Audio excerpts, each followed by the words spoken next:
मुझे तो ख़त्म भी कर दिया था ना। हाँ, मेरे पास क्या बचा था भाई। अरे वोट देगा ना, हाथ उठाओ। यानी अंदर खाने सब कुछ ठीक हो गया है, दिल में जो गिले शिकवे थे नीतीश कुमार से वो सब तमाम चीज़ें ख़त्म हो गई हैं। मेरी पार्टी, मेरा परिवार, मेरा घर, एवरीथिंग कुछ भी नहीं। मैं तो नए पार्टी के नाम के साथ बिहार की 40 की 40 सीटें जीतने में कहीं 1% का भी संदेह नहीं है। पशुपति कुमार पारस ने कल बयान दिया है, उन्होंने कहा है कि सभी सीट पे तो समर्थन ही है, चिराग को भी मेरा समर्थन है। क्या कहेंगे? इस्तीफा दिया, अलग अलग दरवाजे खटखटाए, संभवतः शायद कहीं पे कोई बात नहीं बनी, वापस आए, अच्छी बात है, गठबंधन में रहें। मुझे नहीं पता कि वो अलग क्यों, मुझे ये भी नहीं पता कि उस वक्त भी अलग क्यों हुए थे। 2021 में भी क्यों मुझे घर, पार्टी, सारी जगह से निकाला गया था, कि मुझे पूरा ख़त्म किया गया था। तो अगर मुझ में काबिलियत नहीं होती तो शायद मैं आज यहाँ पे नहीं होता। तो जो अब इस तरह का समर्थन चिराग पासवान के लिए मिल रहा है, क्या कहेंगे चिराग पासवान? अगर हाजीपुर वो पहुंचना चाहते हैं, पहुंचते हैं आपके प्रचार में या आपके समर्थन में, तो स्वागत कीजिएगा।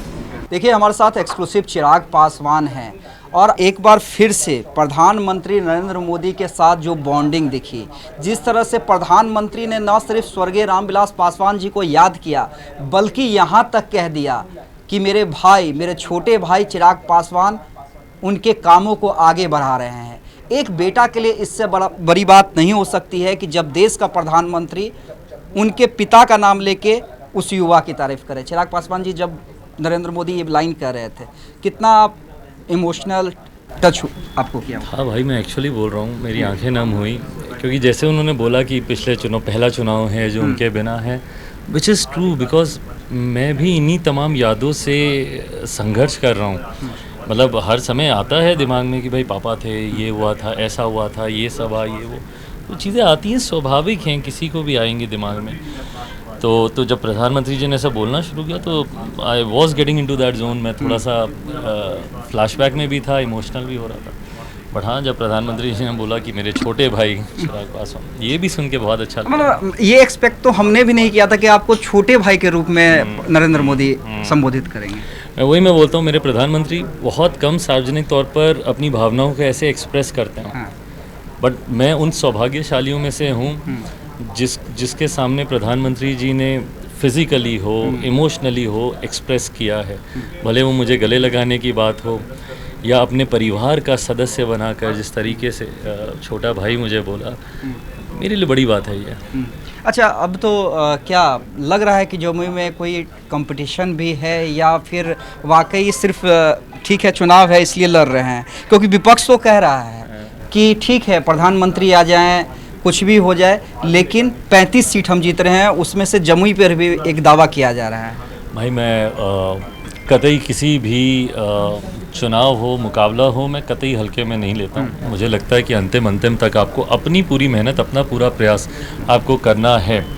हैविंग सेड दैट, इतना मैं ज़रूर बोलूँगा कि यहाँ से या बिहार की 40 की 40 सीटें जीतने में कहीं 1% का भी संदेह नहीं है। मैं रिसर्च करता हूँ बहुत, मैं डेटास पे बहुत काम करता हूँ, मैं स्टैटिस्टिक्स पे मैं बहुत काम करता हूँ, और ये मेरे रिसर्च के आधार पर ही मैं इन बातों को और प्रमुखता से कह सकता हूँ। 2019 में हम लोग मात्र 3 दल थे, भाजपा, जनता दल यूनाइटेड और लोक जनशक्ति पार्टी। इस बार हम 5 दल हैं, 2 और मजबूत दल हम लोग के साथ जुड़े हैं। नीतीश जी, मांझी जी की पार्टी हो, उपेंद्र कुशवाहा जी की पार्टी हो, तो ये मेरे विश्वास को बढ़ाती है कि जब पिछली बार 3 दल होकर हम लोग 40 में से 39 जीत गए थे, तो इस बार तो 5 दल और मजबूत दल हैं सारे।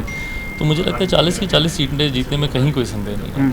अच्छा, एक तरफ जहाँ पे ये लोग क्लेम कर रहे हैं, वहीं पे तेजस्वी यादव ने एक्स पर एक पोस्ट किया है, शायद संभवतः आपने देखा भी होगा। उन्होंने परिवारवाद पे सवाल खड़े किए हैं। उन्होंने कहा है कि चिराग पासवान के जीजा लड़ रहे हैं, चिराग पासवान खुद चुनाव लड़ रहे हैं, और कई प्रत्याशियों के नाम गिनाए हैं, विवेक ठाकुर हों, और कहा है कि ये लोग भी तो परिवारवाद करते हैं, तो यहाँ पर मोदी जी क्यों नहीं बोलते हैं? मुझे लगता है मेरे प्रधानमंत्री ने परिवारवाद की बहुत खूबसूरत परिभाषा लोकसभा के अंतिम सत्र में उन्होंने दी थी, जब विपक्ष के कुछ लोग भाजपा के बड़े नेताओं का नाम लेकर प्रश्न उठा रहे थे। उस वक्त बहुत खूबसूरती से मेरे प्रधानमंत्री जी ने कहा, और जो उन्होंने कहा मैं सहमत हूँ इस बात से। मैं भी मानता हूँ कि किसी बड़े व्यक्तित्व का सुपुत्र या सुपुत्री होना आपका सौभाग्य हो सकता है, आपकी काबिलियत नहीं। सौभाग्य से आपको मौका मिल सकता है, बट आपकी काबिलियत ही आपको विकास तक, विजय तक लेकर जाएगी और आपको वहाँ पे स्थापित करेगी। अगर 2014 में मैं भी परिवारवाद का ही आरोप लेते हुए आया था, बट 14 से बड़ी जीत मेरी 19 में हुई, तो कहीं ना कहीं उसमें मेरा योगदान, मेरे कार्यों का, मेरी कार्यशैली का उसमें योगदान रहा।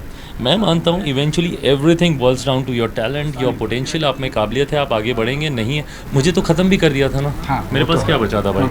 मेरी पार्टी, मेरा परिवार, मेरा घर, एवरीथिंग, कुछ भी नहीं। मैं तो नए पार्टी के नाम के साथ, नए पार्टी के सिंबल के साथ, सारी चीज़ें नए तरीके से, पूरा संगठन खत्म, नए कुछ पुराने कार्यकर्ता, कुछ नए कार्यकर्ता, बिल्कुल सबको जोड़ा, सबको इकट्ठा किया। लिटरली फीनिक्स जिसे कहते हैं, राइजिंग फ्रॉम द एशेज, वो कार्य मैंने किया क्योंकि मुझे पूरा ख़त्म किया गया था।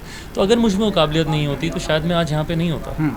अच्छा, पशुपति कुमार पारस ने कल बयान दिया है, उन्होंने कहा है कि सभी सीट पे तो समर्थन ही है, चिराग को भी मेरा समर्थन है, क्या कहेंगे? नहीं, बिल्कुल अच्छी बात है। मुझे नहीं पता कि वो अलग क्यों, मुझे ये भी नहीं पता कि उस वक्त भी अलग क्यों हुए थे, 2021 में भी क्यों मुझे घर, पार्टी, सारी जगह से निकाला गया था। मुझे ये भी नहीं पता कि कुछ दिन पहले उन्होंने क्यों केंद्रीय मंत्री पद से उन्होंने इस्तीफ़ा दे दिया। आज केंद्रीय मंत्री रहते, घूमते, सारे कार्यक्रमों में प्रोटोकॉल के साथ आते जाते रहते, इस्तीफ़ा दिया, अलग अलग दरवाजे खटखटाए, संभवतः शायद कहीं पे कोई बात नहीं बनी, वापस आए, अच्छी बात है, गठबंधन में रहें। अगर आते हैं, मतलब चिराग जी दिल से बताइएगा, अगर हाजीपुर वो पहुंचना चाहते हैं, पहुंचते हैं आपके प्रचार में या आपके समर्थन में, तो स्वागत कीजिएगा। मुझे लगता है मेरे नेता के विचार, उनके सपने, हाँ।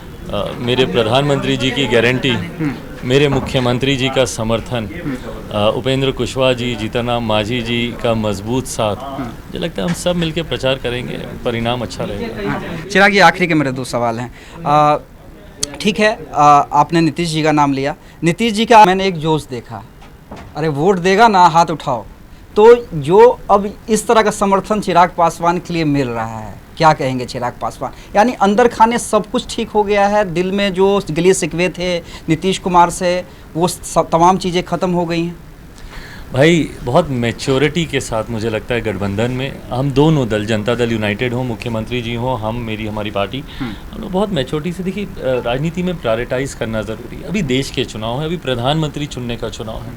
ऐसे में अगर हम लोग आपसी बात विवाद में उलझ जाएंगे तो ये गठबंधन को नुकसान देगा, जो कि कतई सही नहीं है। मैं राजनीति का विद्यार्थी हूँ, मैं मानता हूँ राष्ट्र हित से ऊपर कुछ नहीं होता। उसके बाद गठबंधन का हित, आपके दल का हित कुछ बच जाए तो आपका व्यक्तिगत हित। राष्ट्र हित में मैं मानता हूँ, मेरा मानना है कि मेरे प्रधानमंत्री जी का तीसरी बार प्रधानमंत्री बनना बहुत ज़रूरी है, और उसके लिए गठबंधन के हित को साधना ज़रूरी है। अगर हम लोग आपस में ही उलझ गए किसी कारणवश, तो गठबंधन को नुकसान और विपक्ष को उसका लाभ मिलेगा, जो कि कहीं से भी उचित नहीं है। तो प्रधानमंत्री जी को सामने रखते हुए हम सब एक मंच पर उनके साथ। व्यक्तिगत हित की बात की, और ये मेरा आखिरी सवाल था। आखिरी सवाल है मेरा कि व्यक्तिगत हित जो नहीं साध पाए, वो अब आप पर आरोप लगा रहे हैं, पार्टी से त्यागपत्र दे रहे हैं, उन आरोपों पर कुछ कहना भी चाहेंगे या नहीं कहना चाहेंगे? क्योंकि ये पहले आप कई बार देख चुके हैं चिराग पासवान। हाँ, एक मैं पहले कई बार देख चुका हूँ, दूसरा चुनावी रण में ये बहुत स्वाभाविक सी बात है।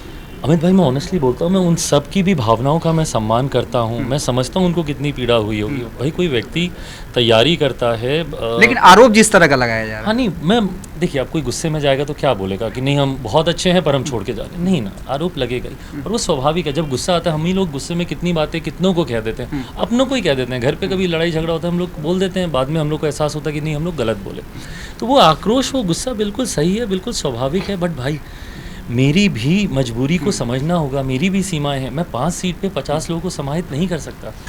ऐसे में जब पार्टी तमाम चीज़ों के रिसर्च करके, सर्वेस करवा के, फीडबैक्स लेके जब किसी प्रत्याशी को चुनती है, तो विनेबिलिटी एक बहुत बड़ा फैक्टर होता है। और जब हम लोग प्रधानमंत्री जी को विश्वास दिलाने 40 की 40 सीटें जीतने का, ऐसे में विनेबल कैंडिडेट का चयन करना बहुत ज़रूरी है। उसी को सोच कर ये किया गया। तो चलिए, हमने बॉन्डिंग देखी प्रधानमंत्री नरेंद्र मोदी की चिराग पासवान के साथ, और काफ़ी खुश दिखे, और उनका कहना है कि विपक्ष चाहे जो भी कहे, नतीजे हमारे पक्ष में होंगे।